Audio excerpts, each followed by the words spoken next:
peace must be our goal and our guide. And all that we strive for as a human family, dignity and hope, progress and prosperity, depends on peace. But peace depends on us.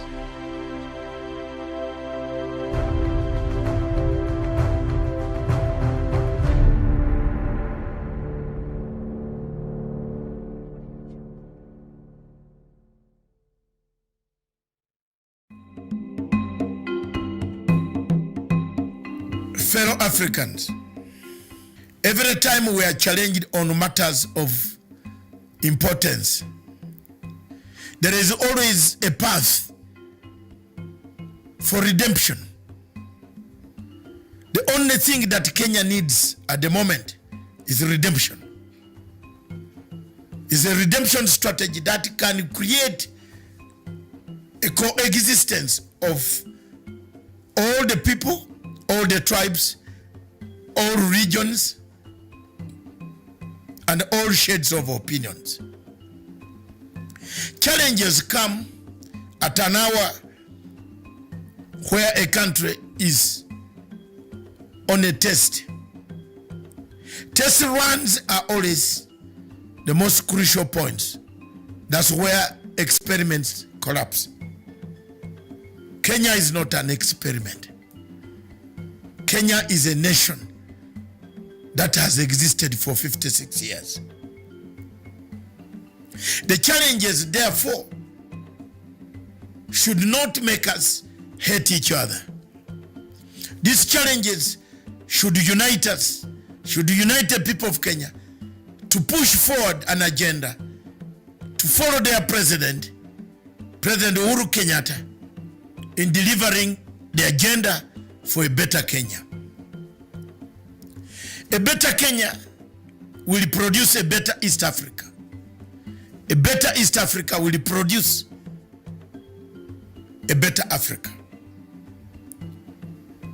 The challenges, the obstacles that come amongst us are many, but we can overcome them through discussion, a wider range of discussion, wider disagreements to agree and disagree, to agree again and disagree to disagree.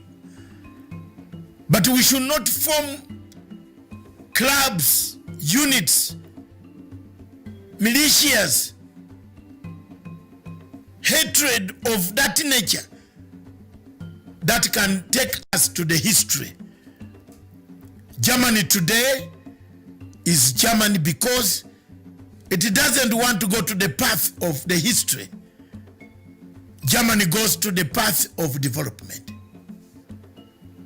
Over 70 years ago, Germany was at war with the entire world.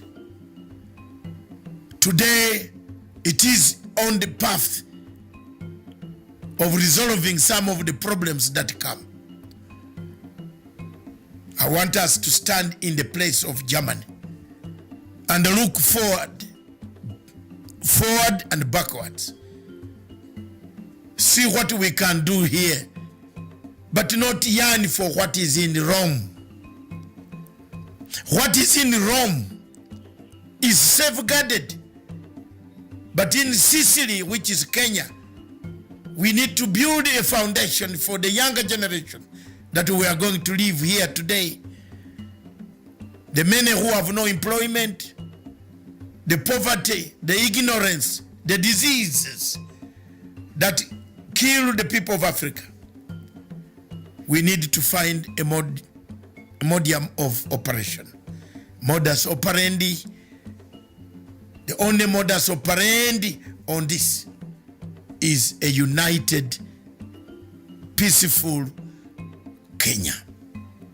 A Kenya united by values of respect and adherence to the rule of law. A Kenya without schemes of elimination or fiction of elimination or murders written by themselves. A Kenya without any hatred against the president, A Kenya that supports the constitutional roots that the 2010 constitution of yours brought. That is how Africa will rise and shine again. Thank you.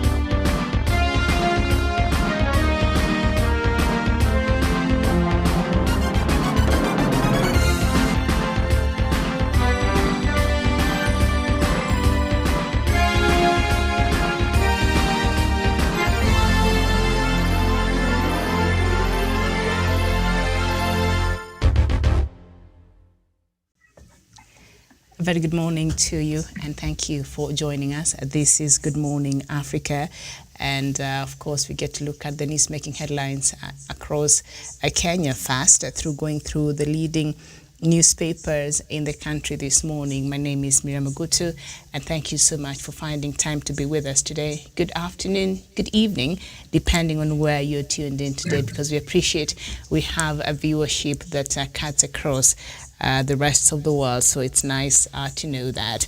Thank you so much. And of course, our topic of the day, we shall look at, after looking at the newspaper headlines there, that phone call that President Uhuru Kenyatta, the President of Kenya, had with the President-elect of the United States, Joe Biden there, and perhaps we shall see how maybe what is expected of the relationship, diplomatic relationship between Kenya and the United States. We know Kenya and the United States have been great allies, especially when it comes to fighting terrorism in the region. The U.S. has been very helpful in that regard, and we know Kenya, we have suffered a couple of times. We have lost lives and all that. So the U.S. has been quite a close ally with Kenya in fighting terrorism, among other issues across the East Africa greater region. But before we get into that, I'd like to bring us up to date with the latest in terms of COVID-19 statistics here.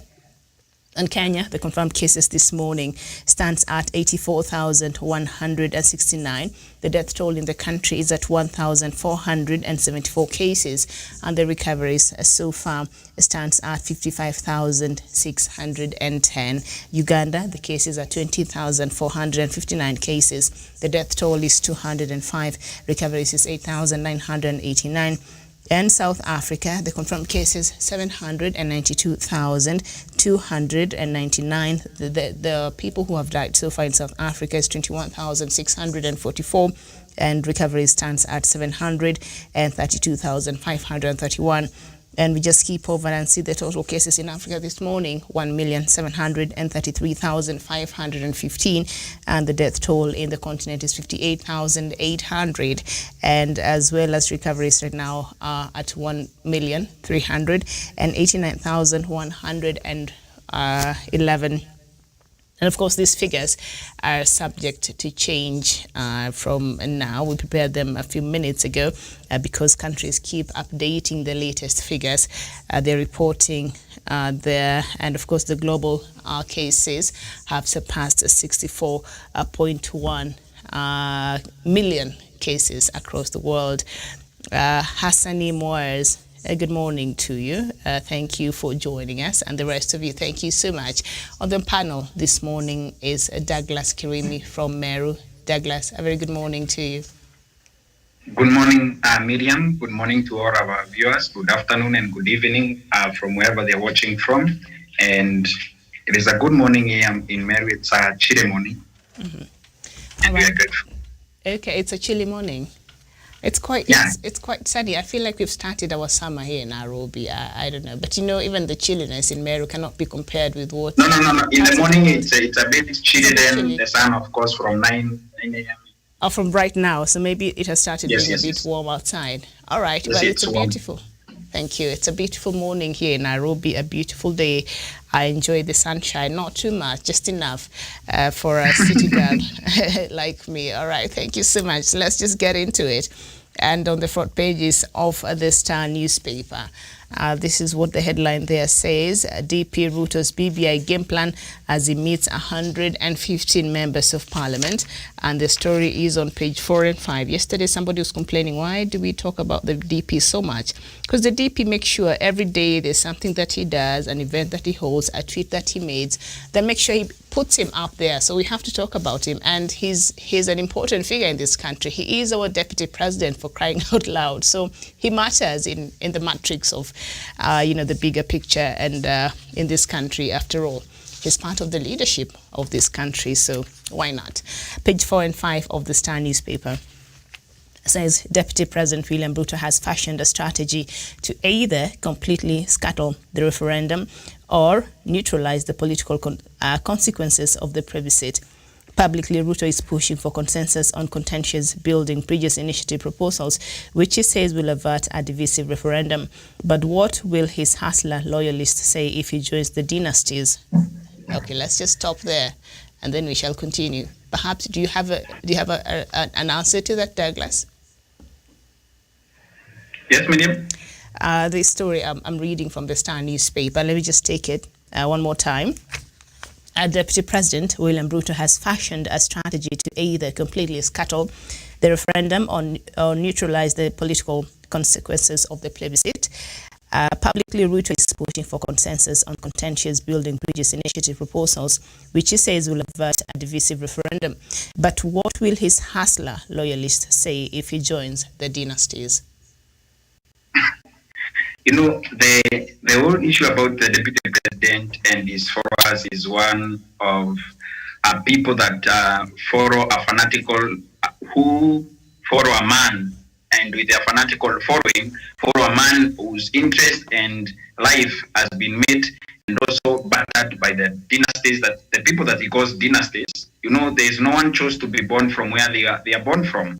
Again, it negates the fact that if deputy president joins the dynasties today, it negates the fact that he has always said that it is their time to be able to topple them out of power and also create opportunities for others to be able to eat and also to be able to get into government and also get governments that they said that government will be created by women folks who sell groceries and also border people. When he says Mama Mbogas are going to build this nation and also form the next government, he has negated the fact that he has been lying to them. And when he goes back to their dynasties, people will also affirm, especially those of us who oppose the deputy president, or affirm that the deputy president cannot exist without the government or exist outside government. So Deputy President William Ruto doesn't want to go to the opposition, doesn't want to go anywhere, because this is home for him. Since 1992, when he just left university, this is what has been his life, and this is what he knows around. So it will also give us a good opportunity to be able to keep punching him at the ballot in 2022, to also remind him, you have nothing, and you are nothing without the people that you call dynasties, and he needs to also apologize to his also followers for duping them. And we have seen that it has started also downing on them that the deputy president is some kind of a very cunning politician, when he has also declared that he's going to support this document that he has been demonizing for 2 years and also created a huge following on it. So people have refused to vote his new decisions nowadays, and now that will also maybe inform his next move, as the newspaper is saying he may be scattering the process. So I think what the deputy president is failing to understand is that after this referendum, we shall know who is with the dynasties and who is with his alleged authors. So, and that leader is not William Ruto. Oh, all right. And so the story continues there on page 4 and 5 of the Star newspaper this morning. And it says, on Wednesday, behind the scenes, his associates are trooping to court with prayers that have the potential of throwing into disarray the entire process. And on Wednesday morning, that is today, Ruto is expected to host at least 150 members of parliament at his current residence to discuss BBI and adopt a common position. Speaking in Nakuru on Tuesday, the DP said it is still possible to achieve consensus even after the signatures collection were launched. We must not have winners and losers we must not have winners and losers. We can fashion a win-win, and that is possible, and it will be possible. And I'm very confident we will do so together. The DP said. He spoke during the burial service of Wanjiku Ngunjiri, the mother of Bahati Member of Parliament Kimani Ngunjiri, and in an apparent attack to ODM leader Raila Odinga, Ruto said there are politicians dying to turn the referendum into a political contest, and I'll just quote what he said here. We have seen the ugly side of divided people, and there are politicians, even on this issue of BBI, who are looking on how to divide people into camps so that they compete for certain outcomes. No, let us look for a way to have all of us united. What will it benefit you to divide us, to create enemies when we can agree? Douglas, that is what Ruto is saying. Why? Especially this seems to have been directed to... The Deputy President, Miriam, have always said since 2010 when he was opposing the new constitution, he said the only way to force Raila Odinga, the Right Honorable Raila Odinga, as Prime Minister and also President Moi Kibaki, to a consensus is to vote no on 8th of August 20, that time they were voting for the constitution. So he was very categorical that he has been pushing for consensus, whereas he knows his true position is a no position. So the Deputy President, why would he be meeting people, 150 MPs? Why would he ask everyone he has a constitutional duty? We know that. He should be supporting the President now. Him and the President should be reading in the same page, from the same page. And also the Right Honorable Raila Odinga now should be a third party from the government because he is the principal assistant of the President.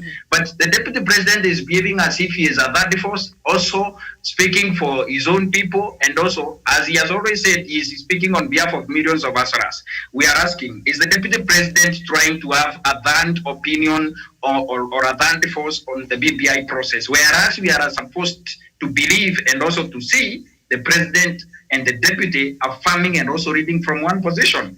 So I believe the Deputy President and his surrogates and also cronies have been scattering this process for over 2 years. He has spent millions of money and dollars in scattering the process. And I also believe the last straw on the camel's back will be today.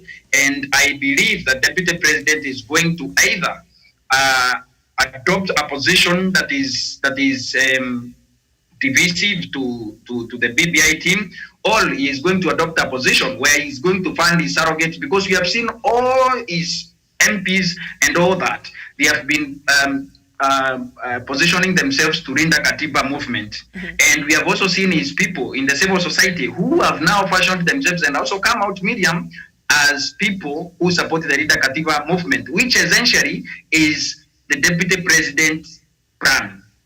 The Rinda Katiba is not supported by the civil society for nothing. It is a Deputy President plan to scatter this process. So we also want to see what he is going to do today. But I also believe today he is going to say the millions of Asuras have sent him with a message that he's going to oppose this thing. And if he is not, he is a coward enough, he is going to follow the dynasties and also lose the voting whose votes and also support he has been counting on for his 2022 presidential bid, which he wouldn't want to do. Very well. So Ruto's think tanks believe his stand on BBI could have implications for his 2022 presidential bid, with the referendum coming hardly a year to the general election.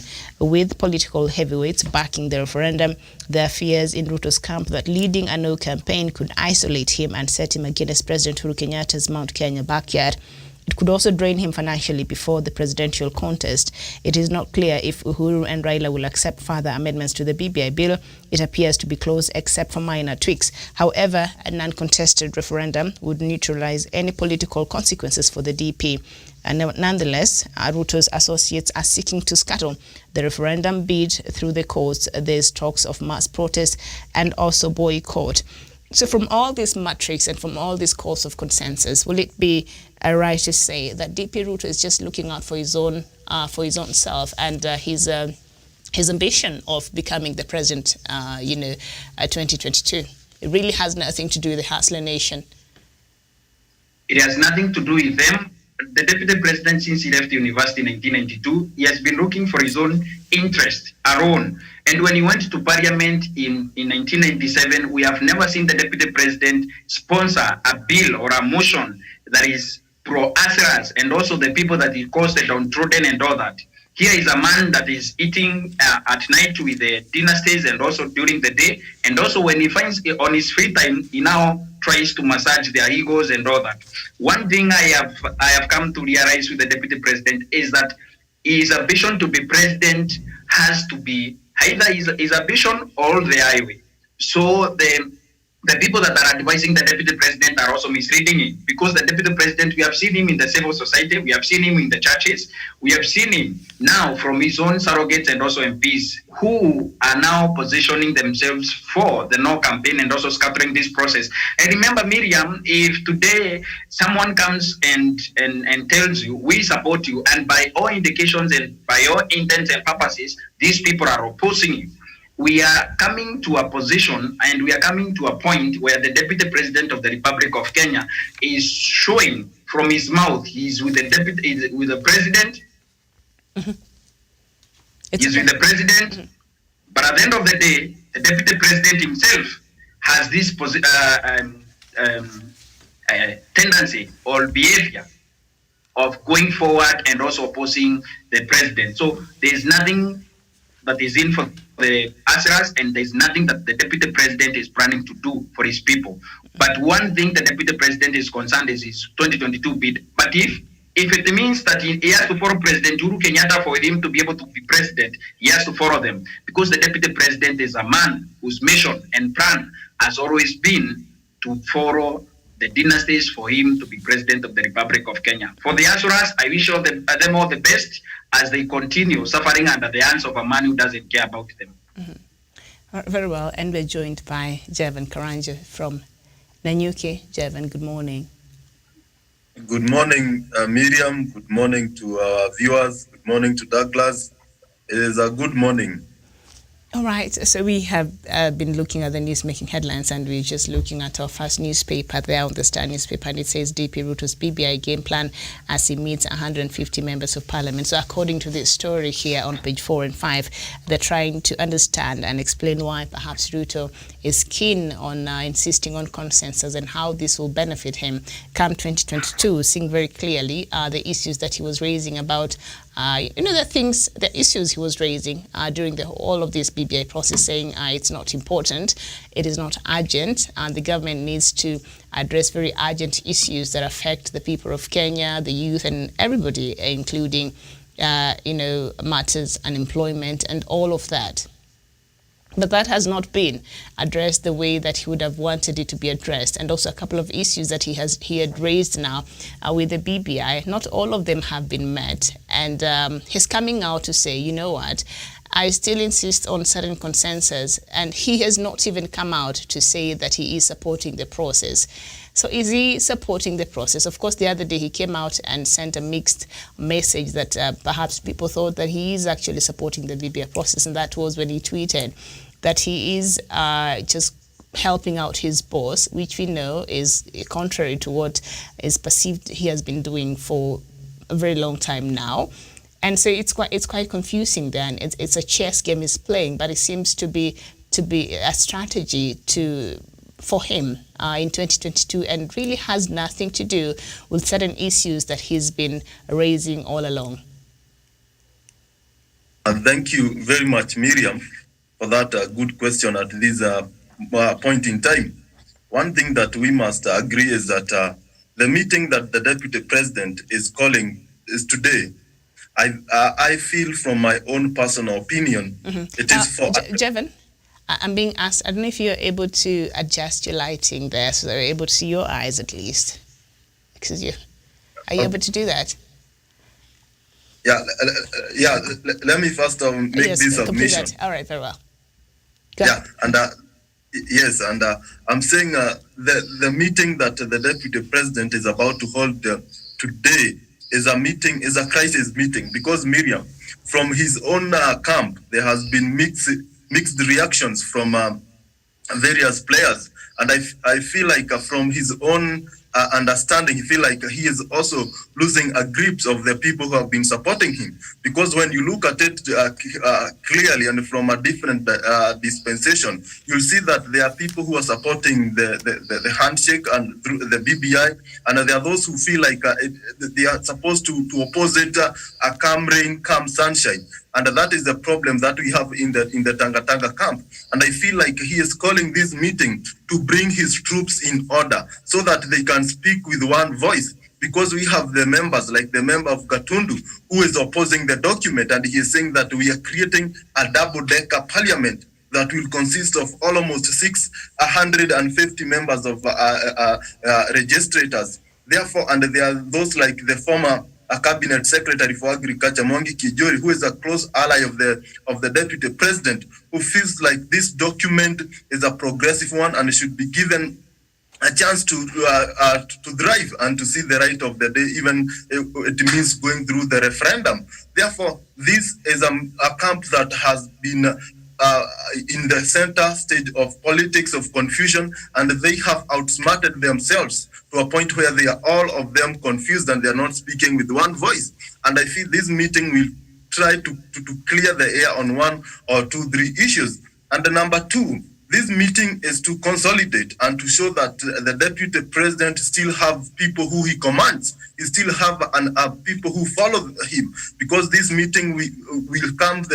We have the governors from the Rift Valley.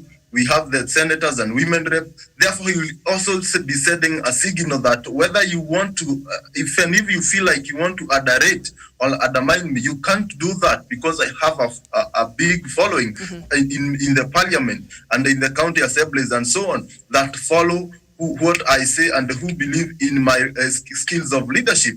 Therefore, he is trying to play his politics well, because Miriam, if he happens to lose the Tanga brigade as it is now, then he will have no time to consolidate a new block of people. Because now what he should be looking for is to have a Tanga brigade as it is now, and they'll be looking for other coalitions to form a big political outfit that will go for the 2022 election. And that thing is the 2022 matrix. Therefore, he must look into and try to send signals to various political players that I still have the numbers, so you can bring your number so that we consolidate this and we go for our 2022 general election with another outfit. Because what I foresee, I see a scenario where the deputy president and the Jubilee, the Jubilee party as it is now, I'm seeing a scenario where it might crack in two sides, and the one for Kieleke will go and form a different outfit, and those in Tangataga will go to form a different political coalition. And I feel like this is a time that the deputy president is consolidating them to ensure that as they are heading to the referendum or to oppose the BBI, and their aim is the bigger picture is the 2022, and they feel like they need to have that solid block so that they can have the bargaining power required to achieve the numbers. And Javanda, you're saying that Jubilee Party will crack. Many Kenyans would say Jubilee Party is already very cracked. In fact, it's not a crack, it's a whole rift in the middle there, and people have made clear their stands, and I don't think there's any middle ground there. You either supporting the side of the deputy president when Jubilee Party, or you're supporting the side of President Uhuru Kenyatta. And there's a question. The reason why Miriam are giving them the benefit of doubt, remember Jubilee might crack, is because in politics we don't know what might change, and you'll see the two sides are speaking in one voice. Therefore, it is quite early to say that the Jubilee is gone, although we are seeing the signals that it will not be, what I'm saying, it will not be there in 2022. But in this course of the time, maybe something will change and they may work together for the remaining 1 year as they depart away, so that they can ride on the Jubilee Manifesto agenda as their campaign tool. That I feel that is a trick that you saw even the deputy president saying he's not supporting the BBI per se, but he is supporting what the boss is doing. Okay, absolutely. And 2022 is very far off, and when it comes to politics, even 1 week is a lot of times, and anything can happen. And a political, realization do happen. So it's still too early. You'll be surprised come 2022.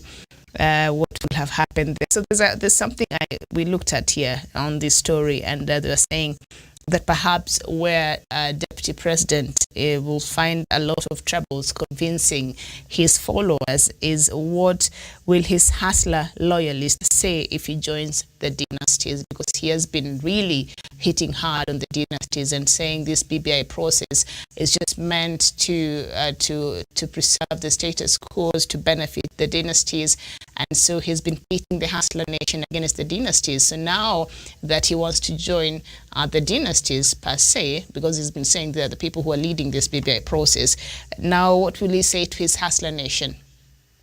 Jevan.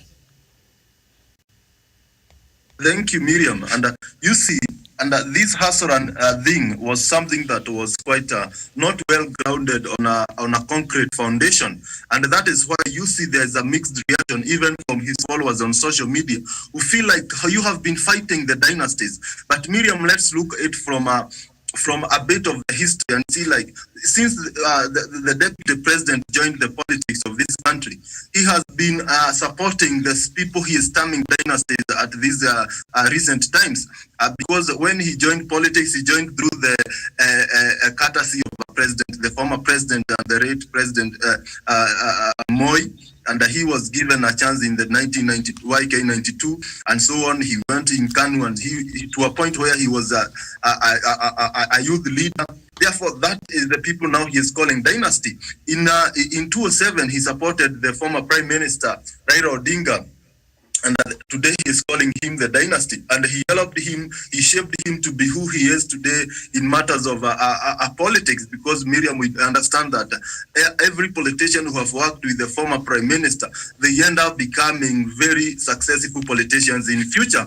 And thirdly, and not the least, he worked with even in 2002 he supported President Uhuru Kenyatta, and in 2013 he did the same. Therefore, he has been supporting these people he is terming them as dynasty at this moment. Therefore, there is nothing new he is trying to do, because that is where he belongs. He has been supporting them, and I feel like he tried to create that narrative, but to a point it is backfiring and it is affecting him. And now he is trying to go back to where he belongs, Miriam, because at the end of the day, you can't do this politics sidelining the powers that the former prime minister has. Yes, he might be coming from a rich family or a poor family, but he commands a very huge following. The same to President Uhuru Kenyatta, who comes from a region that has vast votes. These are things that happens naturally. Nobody forced them to be the way they are today.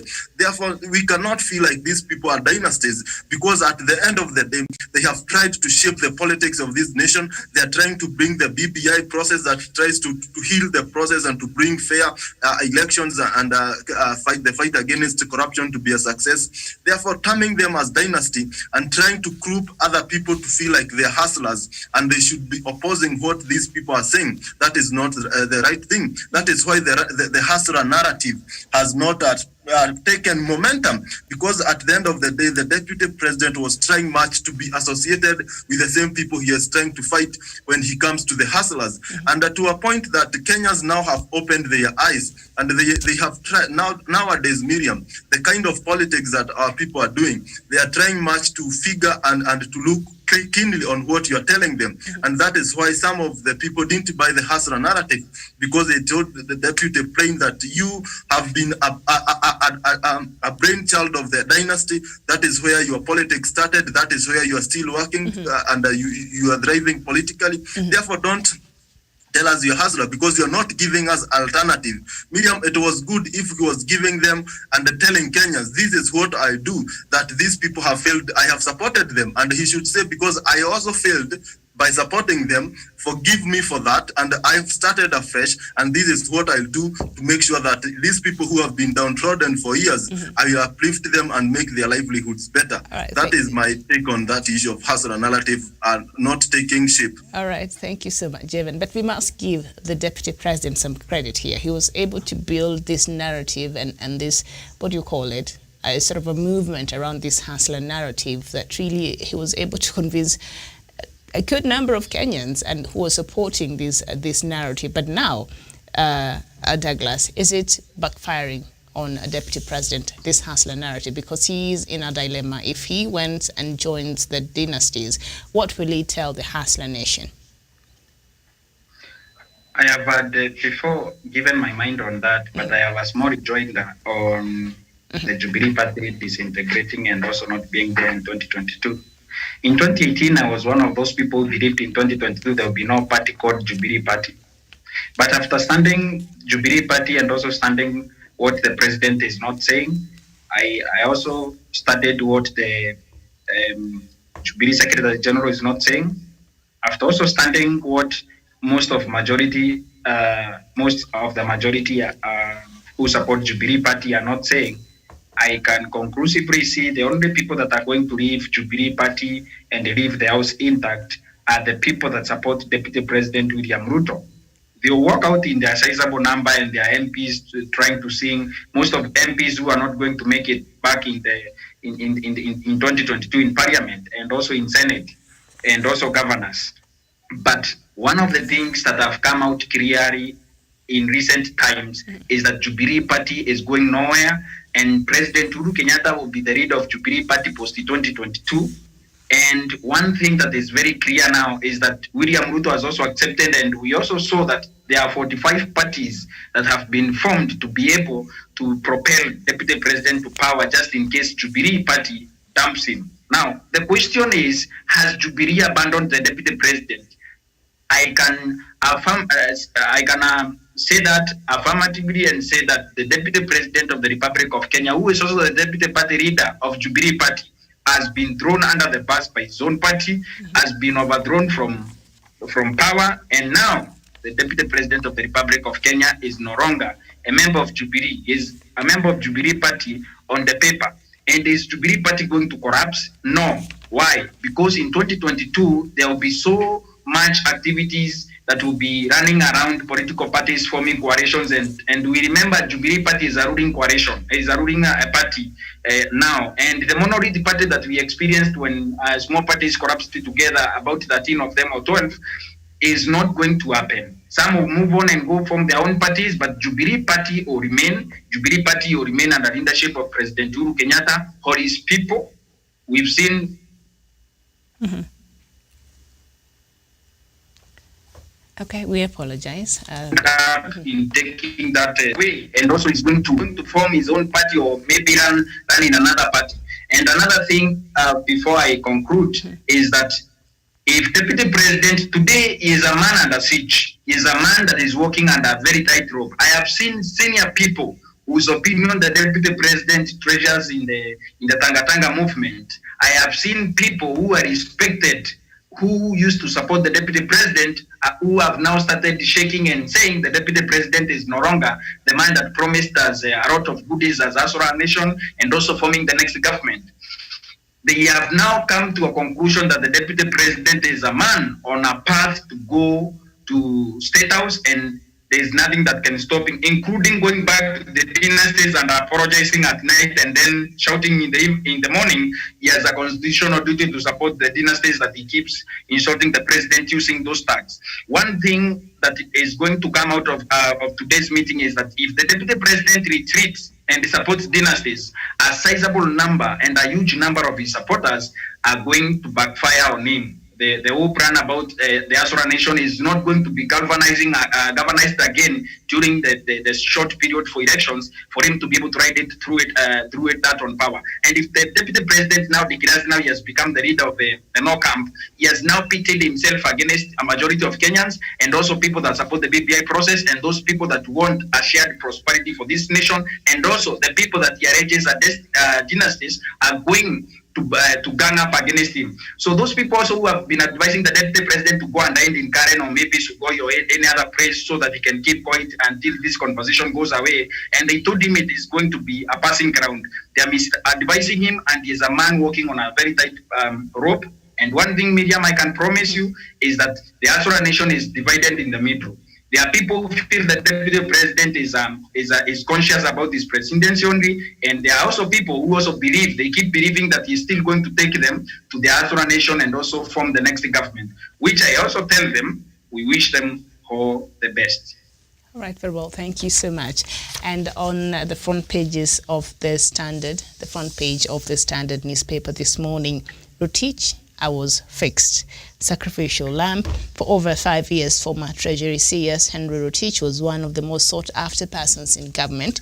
Then came the big cloud over Aurora and Kimorel dams. Now he tells court he was made the sacrificial lamb in a project he had no procurement control over, and that had been sanctioned at cabinet level. And we know that Rotich was made to resign last year. Did he resign, or he was told to step aside last year? I think in June there, if I'm not very wrong. And now this case has been continuing, has been on the court. So yesterday, he said, he's just being sacrificed. He took no part in the loss of the money, because Treasury reportedly borrowed 63 billion Kenya shillings for the dams. The lucrative tender was issued to Italian firm CMC di Ravenna. The two projects were to inject at least 80 megawatts of electricity to the national grid and benefit more than 60,000 residents by providing water for domestic use and irrigation. Following investigations, Rotich was charged alongside his then PS Kamau Thuge and CMC directors, among others. They denied the charges and are out on bond. Rotich's case came up yesterday as CMC battles the state in separate suits on the same project. It accuses two government agencies of failing to secure the land where the two dams were to be constructed. The firm says KVDA and the National Lands Commission should answer for the failed projects.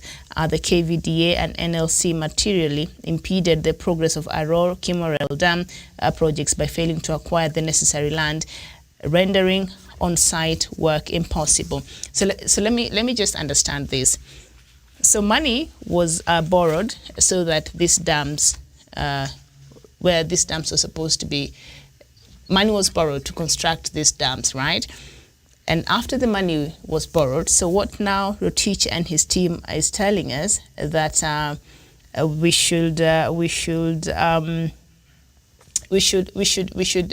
blame should go to KVDA and also to the National Lands Commission, seeing that they did not, National Land Commission did not provide with the land where these dams were supposed to be built.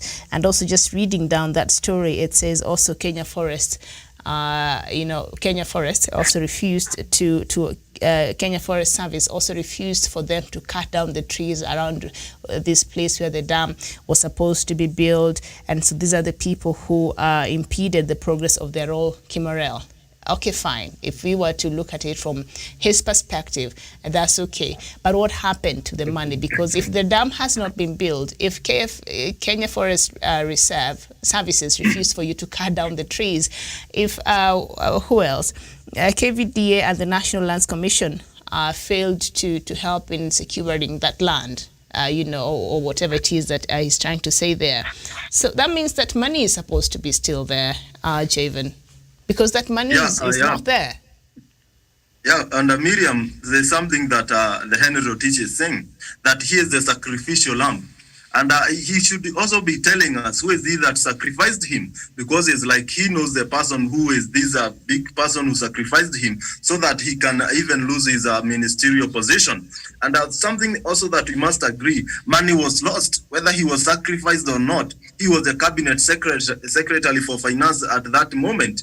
And he looks to have a lot of information on what really is happening. And I feel like the court should continue gathering information. And that is why I feel like he is in the court answering those questions, because he looks to have more information on what Kenyans don't know. And this is the best thing with our intelligence services and our courts, because at the end of the day, you are innocent until proven guilty. And what Henry Rotich is telling us is, I'm innocent, and because he's innocent, and he has information that might be useful in future in order to get who was behind the Kimorel and Aurora dam scandals, then he is the right person also to answer those questions. Because I understand that when you are the cabinet secretary for finance, there's some money that you know where the allocation and so kind of those things, and with your PS and so on. And those are the information that are at your fingertip, and you are supposed to know, especially on such mega project. I think he was supposed to know what was really happening. Therefore, he should also, if I'm not reading it wrong, he is also telling us that he slept on his job and that somebody else was busy doing things behind his back, and he really was not aware of what was happening. And that is not the kind of a cabinet secretaries that we want in this country, who can say that things were happening behind their back without their approval or so on. And Miriam, one thing that we need to see is that the corruption in this country is a dangerous is a dangerous thing. It's something that is affecting this nation. It is crippling government services. It is making this country ungovernable, because Miriam, when you have no money to run a country, then services will not be offered. Good roads will not be built. Therefore, at the end of the day, not only the Kimorel and Arol Dam scandals, any other scandals that have affected lives of Kenya, any person who has been caught in the center stage of corruption cases and allegation, they have a case to answer, whether it's in the KEMSA, whether it's in the Kimorel and Arol Dam, whether it's the NYS1, NYS2, this corruption must be brought to these cases must be brought to a conclusion, so that Kenyans will have justice delivered to them. We cannot be going around with these people after they are alleged to be corruption. The next thing that they do, I don't know whether that is what Henry Rotich is planning to do. After being engaged entangled in these corruption cases and learning here and there, the next thing they do is to run for a political office. I don't know whether that is what Henry Rotich is aiming, but that is the scenario that is in this country. We know the CS Mwangi Kiunjuri, after being alleged to be corrupting in the Ministry of Agriculture, he went out to form a political outfit called TSP, that he is aiming to run for a political office with that vehicle. Therefore, at the end of the day, we have people who are scoffing money from public coffers. Then they go out there to run for political offices so that they can cover their bad deeds, so that they can protect themselves when they're in government, and to continue looting more money when they are in government. I think the chapter 6 of the Constitution should be made strict, that anybody who have been in the center stage of corruption and have not answered cases, and the court has not given a determination or a termination on their cases, then they should be barred from running for political offices, because at the end of the day, we are creating a conducive environment for their bad behaviors to thrive. They should be barred. They should not even be allowed to be owners of political parties, because at the end of the day, these political parties are formed on the basis of corruption. They end up elected and they corrupt voters. They get to parliament, they continue corruption deeds. Miriam, it is not long ago where a member of parliament was telling us that they were bribed with 10,000 to 10,000 in the latrines and the toilets in the parliament, so that they can see over the document about the sugar, the mercury sugar that was in this country. Therefore, these kind of leaders must be barred from running for political offices, because when they are in these offices, then it is hard to take them to courts, as is proving now. But I feel through the BBI process, this is something that will be accelerated. BBI is a catalyst that will ensure that corruption cases are determined in time. All right, very well. So on that story, Douglas, it says the KVDA and NLC materially impeded the progress of Aurora and Kimorel. This is what Rotich's team was arguing yesterday in court. The KVDA and NLC materially impeded the progress of Aurora and Kimorel Dam projects by failing to acquire the necessary land, rendering on-site work impossible. It was therefore impossible to accomplish the work on dam sites, which did not exist as secured acquisitions, with inhabitants who were not relocated, forests which were not cleared and which they did not have access to. The argument filed by CMC's lawyer, Carlson Honey, that is the CMC there. But now, money was given. But now, from what you read here, from what CMC was saying yesterday in court through their lawyers there, is that the land was not acquired by the necessary authorities that were supposed to be acquiring this land. But still, money, nobody can tell us where the money has gone. because the what is it 21 billion according to Rotich. Of course, Deputy President there had told us it's only 7 billion that was lost, but even that 7 billion is still not there. So still, Douglas. Miriam, what Kenyans need to understand is that nobody has ever politicized the issue of Aror and Kimwarel. Aror and Kimwarel had dams that were promised not even by President Moi Kibaki administration. The Kimwarel and Aror Dam, I think it is in public domain that in 1985, the plans for that and the consultancy and everything, the paperwork was done, and also it has been redone for so many times. And every time when those plans were nearly done for Kimwarel and Aror, because I have heard people say Aror is a small political tool to scatter the presidential bid of Deputy President William Ruto, and he has also suggested so. But plans for Kimwarel and Aror Dam, people have been taking those plans that came in and decided to gift the people of Kimwarel and Aror dams so that they can be able to farm and also be able to contain the river banks from breaking and all that. But the CS, former CS, Henry Rotich, comes from Kimwarel village. Mm-hmm. What he does not tell people is that he went ahead and bought land near Kimwarel and built houses to be able to house people that will be building those houses, the dams and all that. Why would they go ahead and scramble for land if they knew that these projects are not going to take place? What we are seeing here is a vacation of responsibility and also shouldering responsibility to someone else. The CS should tell us where is the money. The company that was supposed to have built the dams says there was no clearance and all that, there was nothing. But now, where is the money that was deposited, over 63 billion for those two dams? We had the people say, the DCI told us, we have lost 21 billion. The Deputy President went on record and said, we have lost to 7 billion. 7 billion is not pocket change.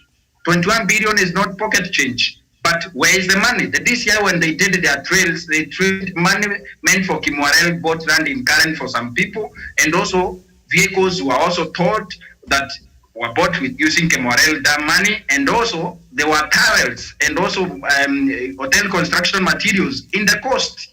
And Kimwarel and Arol are in Left Valley, in Eregio Marakwet.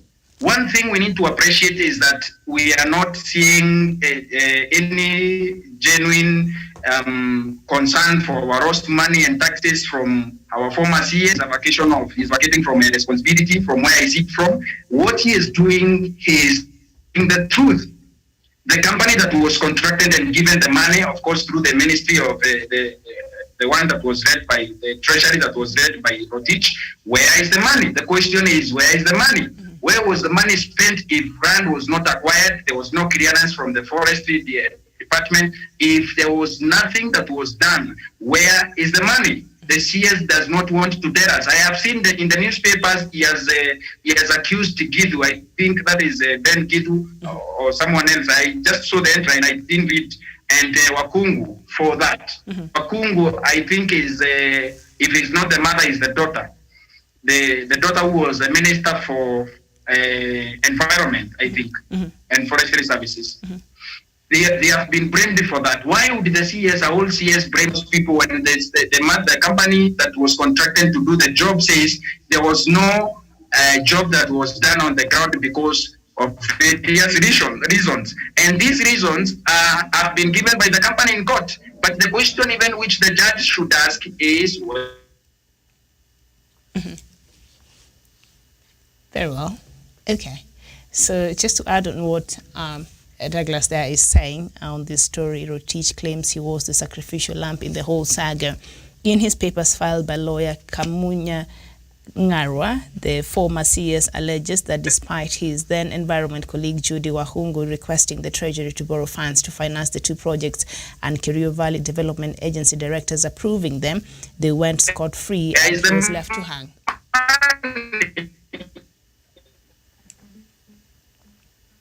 Okay, we seem to be having a problem there with your signal, Douglas. If you can fix it. By charging Rotich, the state said he had a case to answer for his actions or inaction in his filings. He, however, says he had no role in the procurement process and had no power to direct the Environment Ministry or the Kerio Valley Development Authority. And just down there at the end of that story. Yes, sorry, Douglas, we missed what you're saying there because we had a problem with your signal. But let me just finish reading just down here what CMC is saying. CMC now also claims it was ready to work on the site, but the Kerio Valley Development Authority had not compensated residents whose parcels of land were to be hived off to date. The farm states KVDA has not bought the land to allow construction. The company wants the High Court to quash charges against it. It says problems existed before it signed the contract for the projects and they have never been resolved. But we know that part of all that billions was meant to compensate. Yeah. Miriam, the thing is, where is the money? Where is the money? That's because at the end of the day, we cannot keep having these games from CMC and also Divena and also the CS. One thing that has come out clearly is that DCI did the investigation and said we lost 21 billion in the Aurora and Kimorel dams. But we have seen a section of politicians led by none other but the Deputy President of the Republic of Kenya saying we just lost 7 billion, as if 7 billion is pocket change for Kenyans. We need to know where is the money from CMC, and CMC should tell the court who was given the payments, where was, because if they have money in their company account, it is wrong because that company was sued in Italy for bankruptcy. Remember, Miriam, it was in the papers. Very well. After they took 21 billion, where did they take that money? The CS should tell us who are the real beneficiaries of this money. And we have no problem in saying, Rukia Court, I can be exonerated from this. Money when the money was transferred into our account, we need to bargain to do an out of court bargain plea because money was stolen by politicians. If politicians from Meredio Marakwet or Rift Valley took the money from Kimorel and Arol Dam, and including Dwake Dam, Dwake Dam, there is that dam that is being constructed between Kitui and Tharaka-Nithi. If money was lost in Dwake Dam or Northern Corridor in Muranga, let the money be accounted for, let the money be returned. If there is no money that is being returned, let these people be slapped with, let them compensate the government and also go to prison. Because Miriam, Kerio Valley Development Authority did not compensate or acquire land necessary for the construction of dams. But the question is, did the CMC receive the money? Yes, because there is no work that was done on the ground. It means there were no works that were commenced from CMC. Where did they take the money? Did they pay themselves for work not done? If so, who took the money? Because we cannot keep beating around the bush and all that. We need people convicted, we need people going to jail, and we need to also tell the judiciary to stop curtailing and also stopping judicial processes or court processes from going forward. Because Miriam, one problem we have seen is a president that is so willing to get even his friends getting jailed and all that. But these people just go to court and get their orders to stop their prosecution and all that. And that is what we are seeing as a vacation of responsibility from CMC and also the CS. The next question should be, where would be the voice and the taxes of Kenyans? CMC and the CS owes us an explanation. The CS should tell us who took the monies, and also CMC should tell us where did they transfer the money to. And how much? And how much? Because we were told money was deposited into a Nairobi account. Which Nairobi account? And it was withdrawn in cash in West France. We need to be able, Miriam, to have a sober conversation when it comes to corruption, because there is no politics in that. Money has been eaten. Money has been stolen. Kenyans are suffering. In Kimorel and Arol, it is a rainy season. These people would have taken that water and also farmed and also their livelihoods and changed. The former CS should be ashamed of himself because Kimorel is his own village. He has stolen from his own people. The dignity and the service that they would have received from government has been stolen by one of their sons, aiding people who are corrupting government. We need to weed out this thing, and also the people of Kimorel to pray for their son, to say the truth. Okay, that is Douglas's opinion there. Thank you, Douglas. Now, let's look at our topic of the day, and that is President Uhuru Kenyatta and the U.S. President-elect Joe Biden. On that phone call they had just the other day, and the U.S. President-elect Joe Biden on Tuesday called President Kenyatta of Kenya to offer his gratitude after congratulating him on his win. The president-elect offered his gratitude and on President Kenyatta's congratulations. Remember, President Uhuru Kenyatta were among the first leaders in the world to congratulate President-elect Joe Biden there and express his appreciation for the strong and lasting ties between the two countries. Now, Biden conveyed his interest in building on the partnership across the range of issues, including by tackling the threat of climate change, supporting refugees and their host communities, and addressing challenges of regional security and instability. And we know in that regard, the U.S. has been very supportive of that when it comes to the regional security and the threat that comes with extremist groups in the region. So Uhuru sent a message of congratulations and best wishes to Biden following his win in the recent United States elections. Now, in case you're wondering why this was important for Biden, that is because the U.S. and the Kenya relations, the United States established a diplomatic relation with Kenya in 1964, following its December 1963 independence from the United Kingdom.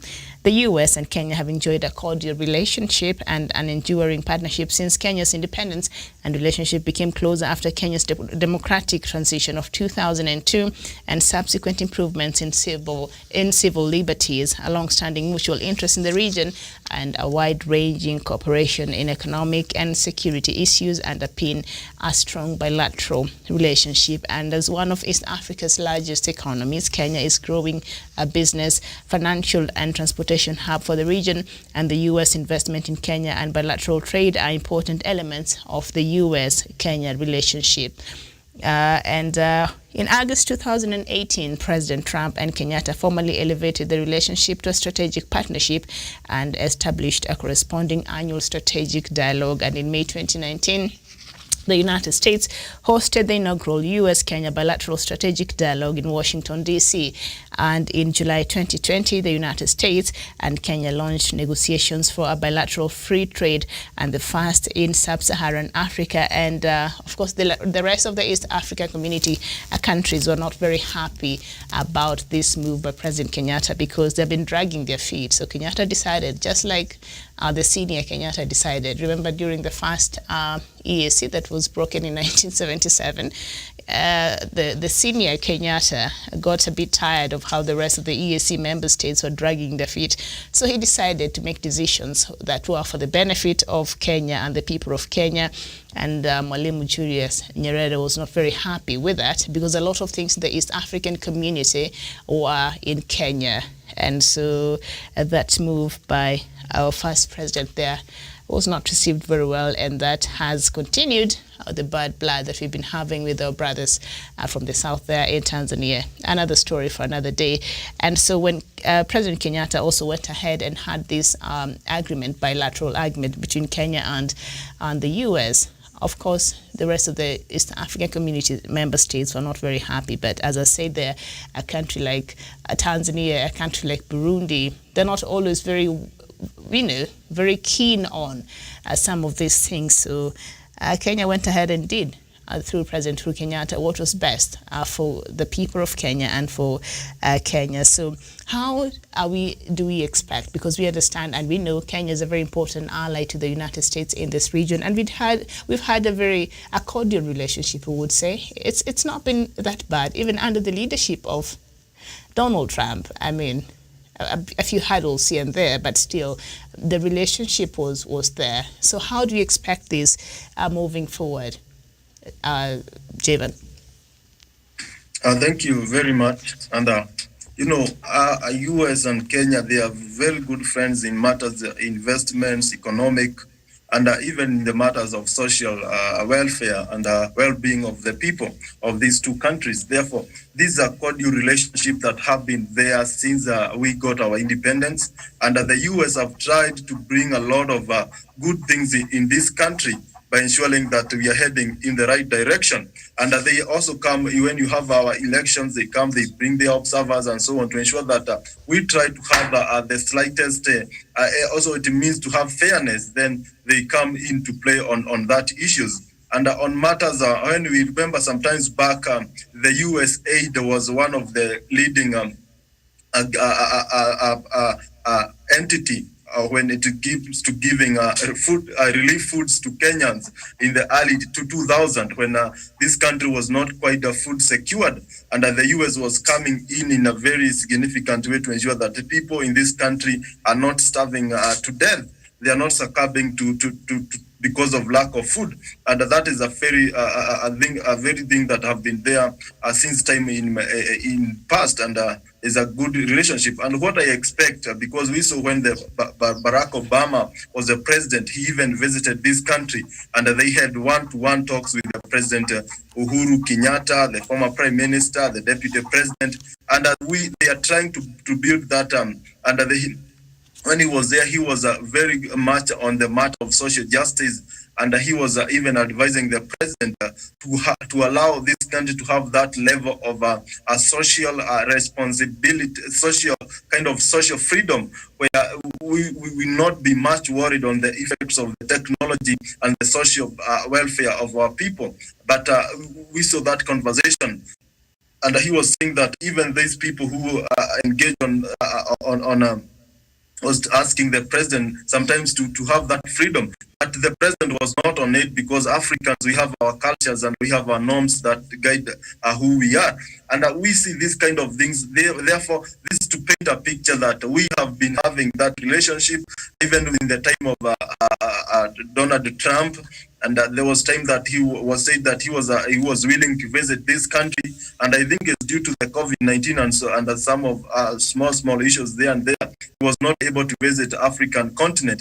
But if he did that, I know for a fact he could have come to Kenya, because this country is a good country even to the investors and so on, because we have a number of Kenyans who live and work in the US, and they feel as if they are at home. And I feel like what we expect from this conversation between president and the president-elect of the United States, Joe Biden, it will be more of the foreign policies that will ensure that we have these counter-terrorist mechanisms that will ensure that the things like Al-Shabaab will not affect this country called Kenya. And I think on matters of equality and social justice, fairness when it comes to matter elections and to our democracy, I think those are some of the things that the US under the president-elect Joe Biden, President Uhuru Kenyatta, and in future the president will be elected in 2022, they will continue working into, because we know if there's something that the US is keen on is the terrorist attacks. And I think as Kenya, as we are at risk of the Al-Shabaab because of our neighborhoods, Somali, then this is something that I feel like they have given a lot of emphasis, because when Trump was in office, we have seen a quite of a reluctant. The Al-Shabaab were quite reluctant, and this is because of the mechanism that the U.S. Government has put in place. Mm-hmm. What I understand is that some of these foreign policies that the U.S. have, they are not much on the person who is occupying the office, but these are structures that have been put in place to work even when a new president comes, when Democrats are in office and the Republicans are in office. Mm-hmm. That is why we didn't see much changing when Donald Trump was in office after succeeding President Obama. Therefore, that is the kind of relationship I foresee continuing to excel between Kenya and the US. And I feel like in the matters of economic, they're still pressing on the fight against corruption, something that they were quite passionate about. I think that is the areas that we'll major on in our mutual relationship in between the US and Kenya as a country. Mm-hmm. Very well said. Thank you, Jeff and Douglas. How do you expect the Kenyan and US relationship to play out after President-elect Joe Biden takes office? Sorry, not resumes, but take office come January 20th. This is what I think a Biden presidency will do to Kenya. I think a Biden presidency is going to grant Kenya an opportunity to be able to revitalize the areas that the US has been so supportive of. And also, instead of also supporting us, we can be also trained on capacity, and also we have capacity to be able to do such things. One of the areas that I was very passionate and when Donald Trump cut the funding for that is the area of running national brand bank and also the technology that has been used there. One of our biggest donors and funders of that program is the US. And we understood that President Trump cut the reason why we are experiencing a lot of problems today in our brand banks, with also their own problems, is that Donald Trump cut our funding for that, and also we had no capacity to be able to run our own brand banks across the nation. I believe the Trump administration has done their bit, but the Biden administration is going to revitalize that and also give us the right technology and also help us with the capacity to be able to do that. Another area that I think that has been neglected by the Trump administration is the funding of the HIV/AIDS problem in the country. I think we are going to experience a revitalized and also a new approach to our HIV issue, because the newspapers were saying yesterday 157 people. If it is not yesterday, I think it is in recent past that every day, no, yesterday was what AIDS Day.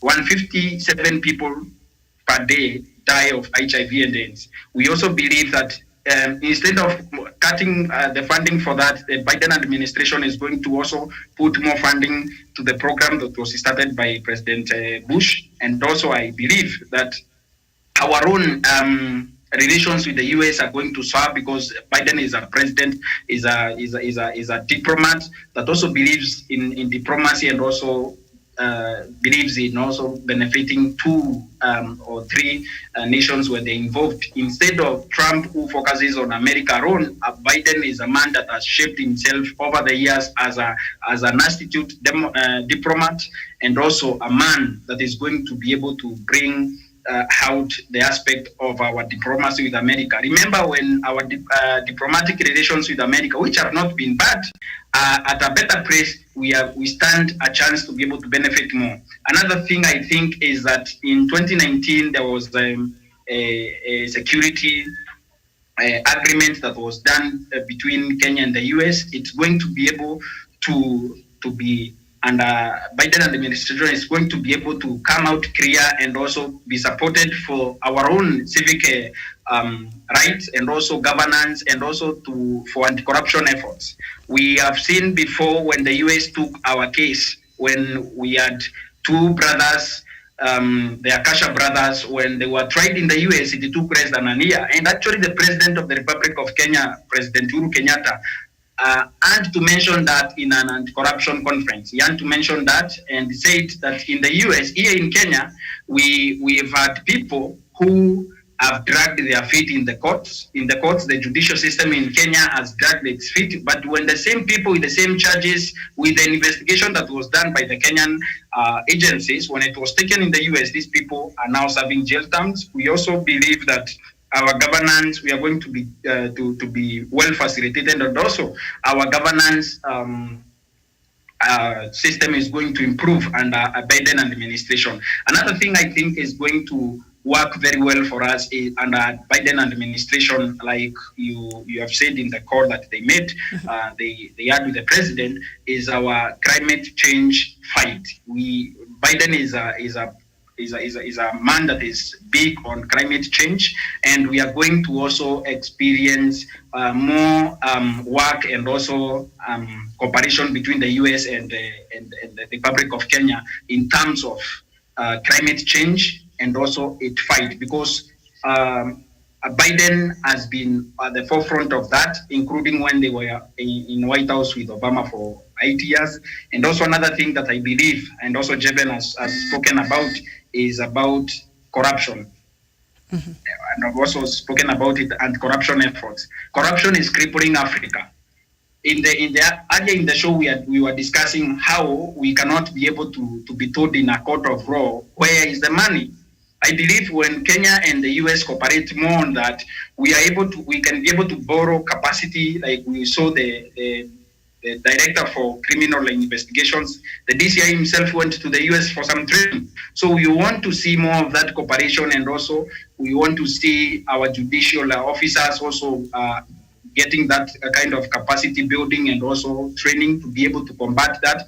And I also believe that our COVID-19 response is going to be boosted when Biden takes over on January 20th. We are praying that when the vaccine comes in the US, Biden will be able to give us a good opportunity to cooperate with the US and their companies so that we can be able to fight this thing, because it is ravaging our economy, it is ravaging our country, and Biden has spoken quite widely on that. And we believe when Biden takes over, we are going to get even the vaccine more than before other countries, because we are a third world country, and I think Biden cares for us, and he's going to bring vaccine for us. Mm-hmm. Thank you so much. Vaccine for us. I mean, it would have been difficult with Donald Trump at the helm there. He tried to undo everything. As we all understand, and I think, Jevan, you've explained there, the US, there's a system that is in place. It does not matter which president is in office. So there are things, that is how they do them in relations to their, interest in and outside of the United States, and how they associate, and their diplomacy and their foreign interest, and how it is catered for. But the Donald, he seems to have changed everything, and so let's see how it will be after he's done with his term. And of course, Kenya is also a beneficiary of AGOA, which was established in 2000 on May 18th, when the United States Congress, signed the African Growth and Opportunity Act, commonly known as AGOA, into law. And AGOA is a program meant to establish stronger commercial ties between the United States and sub-Saharan Africa. So there are a few products, I think, from Kenya that you can take to the US. And I think it's sort of a free trade, and without you're allowed to do that. So it's a conversation for another day. But Kenya has been a great beneficiary of AGOA, as I have said there. So thank you so much. Thank you, Douglas Kirimi from Meru. Thank you, Javan from Nanyuki. And this has been Good Morning Africa. We shall be back here at 11 and on top of the hour. Let me just remind us what we shall be looking at, because there has been a couple of people who have been quite vocal on this BBI stuff. I know we've talked about the BBI, but we should come back and really look at what's really happening, and the truth behind the NGOs and the judiciary trying to derail the BBI. We've seen the former CJ, Willie Mutunga, coming out, and he has his opinions about the BBI, and so we shall be looking at that and other people who have divergent opinion. I mean, we are a democracy, and we are very dynamic democracy, so we shall look at all of that. So thank you so much. My name is Miriam Ogutu. Good morning.